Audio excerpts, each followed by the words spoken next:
YouTube FM radio ಕರುನಾಡು ಚಾನಲ್ನ owner ಆದಂತಹ ರಶ್ಮಿ ಅವರ ತಂದೆಯವರಾದ ಶಿವಲಿಂಗ ಸ್ವಾಮಿಯವರಿಗೆ ಹುಟ್ಟುಹಬ್ಬದ ಶುಭಾಶಯಗಳು.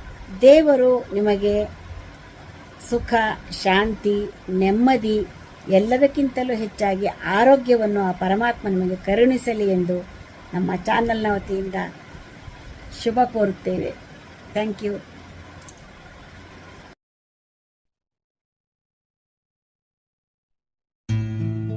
ಜನುಮದಿನ ಅನ್ನೋದು ಈ ಬದುಕಿನ ನೆನಪು.